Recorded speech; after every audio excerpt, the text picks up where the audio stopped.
The call is on the ground, and a first down, and a ton more. Barkley, touchdown. Days like this, but down by 9 now in the battle for first place. Barkley, does he have another one? Yes, he does. Touchdown. Hello everyone, this is the Pocket Passer. I'm your host, Randy Wyatt. I hope all of you are having a fantastic day. I know I am, because we're talking about football. Thursday Night Football was last night, and I think it's time to put some of the Nick Sirianni hate to rest. I'm going to tell you why. The Nick Sirianni hate, although warranted last year after a complete disastrous collapse at the end of their season, it's time for it to get put to rest. It's been going on too long. He's proven that he can win games in this league. Third straight season of an 8-2 record or better to start the season. One of only a handful of coaches in the history of the league to do that. Now, yes, I understand what matters is how you finish, not how you start. But he's been to a Super Bowl. He had Patrick Mahomes and the Kansas City Chiefs on the ropes. You could argue that game goes differently. They at least have a chance to go win it, if not for that bogus holding call, or not bogus, but ticky-tack holding call in the Super Bowl late to give Kansas City a first down and allowed them to drain the clock down to almost nothing. And then Jalen Hurts, of course, dealing with a shoulder injury, had the sorriest Hail Mary of all time. But that aside, he did a good job coaching that year. And what was it? He had a good coaching staff. He had Shane Steichen. He had Jonathan Gannon. They both get hired somewhere else. So he has to hire a new offensive coordinator and a new defensive coordinator. They both stink. They both do a terrible job last year. They fall apart. Well, now what does he do? He brings in Kellen Moore on the offensive side. He brings in Vic Fangio on the defensive side. I'm a guy that's been highly critical of Kellen Moore. Don't always love him. I think he does some questionable stuff, gets a little too pass-happy at times. But he is a good coordinator. I just don't think he's a great coordinator. And he's done a good job meshing with this Philadelphia offense. As the season's gone on, they've got better and better, more continuity, more familiarity with what Jalen wants, how that offense is supposed to be ran, and it's starting to click. You're seeing it. Saquon Barkley is erupting every single week, and you're kind of getting the same Derrick Henry vibe, that war of attrition, where Washington's defensive line looked really good early in the game, stopping runs, getting into the backfield for a pass rush. Late in the game, lean on the run game, let Saquon go put his foot in the ground, like that touchdown that I showed at the beginning of the game. Bang, outside zone toss, put your foot in the ground and just cut right down the middle of the field, because everyone's overflowing, over pursuing, and then bam, just put your foot in the ground and punch it right down the middle of the field.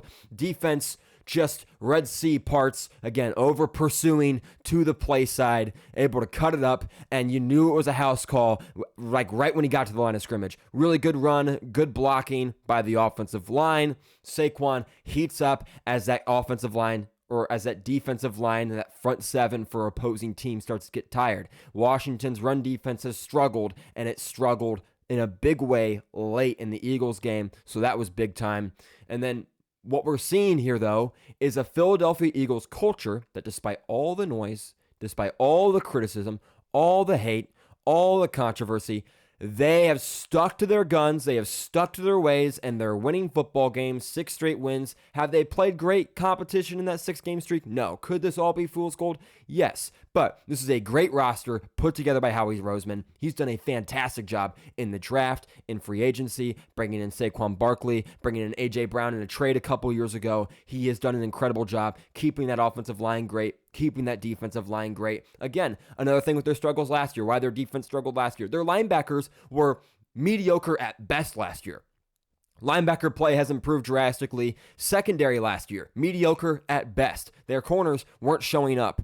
James Bradbury fell off in a big and embarrassing way when that pass rush weakened last year. Pass rush is back. Defensive line is stronger. Jordan Davis and Jalen Carter up front are a nightmare on that interior defensive line. Again, linebackers playing better, secondary playing better. You bring Cooper DeJean in as a rookie in the slot, and he's become an impact player already. You got Blankenship making a huge interception where they're in quarters, cover 4, and Blankenship just breaks on that sail route and jumps it. Great play by him to recognize the route concept and go, hey, I've got a post breaking over top. I'm probably getting underneath here. I'm going to sit for a moment. As soon as Jaden Daniels' arm goes back, bang, I'm putting my back foot in the ground, and I am driving on this outbreaker and cutting in front of it and making a play. Big time play by Blankenship there to get that play. And you're seeing this is good coaching. This is a well-coached football team. Ugly tackling early on that big Austin Eckler play, but for the most part, they look really well coached. They're mostly pretty disciplined. They don't seem to commit a lot of penalties, or at least I haven't watched a ton of Eagles football, but they didn't commit a ton of penalties against the Commanders that I saw, not egregious ones. They had a nonsensical roughing the passer called late, where a defender, head and neck area, I guess by rule, it's a pass, roughing the passer, but it was a little silly. He's trying to knock the ball down, and he misses. Jaden Daniels gets rid of the ball, and he doesn't even forcibly apply contact to the side of Jaden Daniels' helmet. It's very light. Seemed like a silly call to me. But this is a team that you look at what they're doing. They're winning football games. And what's the head coach's job? To go win football games. Hey guys, hope you're enjoying the video so far. If you are, consider hitting that subscribe button and turning on notifications so you won't miss my future uploads. I am going to be on an absolute heater with the upload. So I appreciate your support. Appreciate you helping me get to 550 subscribers. Now, back to the video. So sometimes you might not like when he's yelling at a fan against the Browns. And from what I heard, the Pat McAfee show has talked about this on multiple occasions, that it's possible that there's a rumor circulating that someone had said that he was really just acknowledging that the fan had said they should do something earlier in the game, and he was like, I got you, we did whatever it was they're talking about, and he's just really pumped up. So whether he was trash talking a fan or whether he was doing what that Reddit post or whatever it was said, I honestly don't care. I love him getting fired up on the sideline. You can't really yell at the fans, trash talk the fans. Don't do that again, but I don't think it's the end of the world. I love the fire he has on the sideline. Love how pumped up he gets.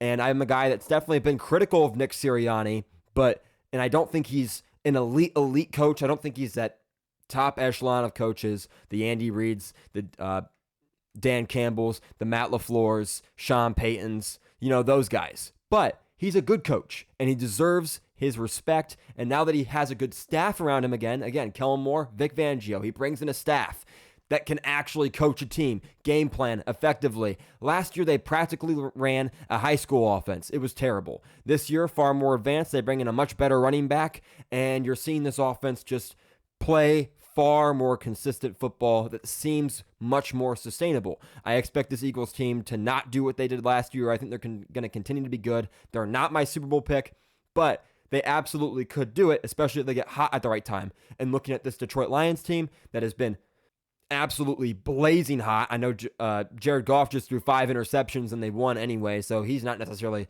coming off a red-hot game. But this team in general has been playing guns blazing. It's really hard to maintain that, so I wouldn't be shocked if the Lions have a stinker in the playoffs if they don't get it out of the way here soon. At some point, they got to slow down so they can heat back up. Obviously, that's not a technical rule, but it's a general tendency. So this Eagles team definitely has a real shot. Should be one of the top teams in the NFC to be considered. They're winning a good NFC East division, or at least a top-heavy quality NFC East division between them and the Commanders. Commanders have been playing great football.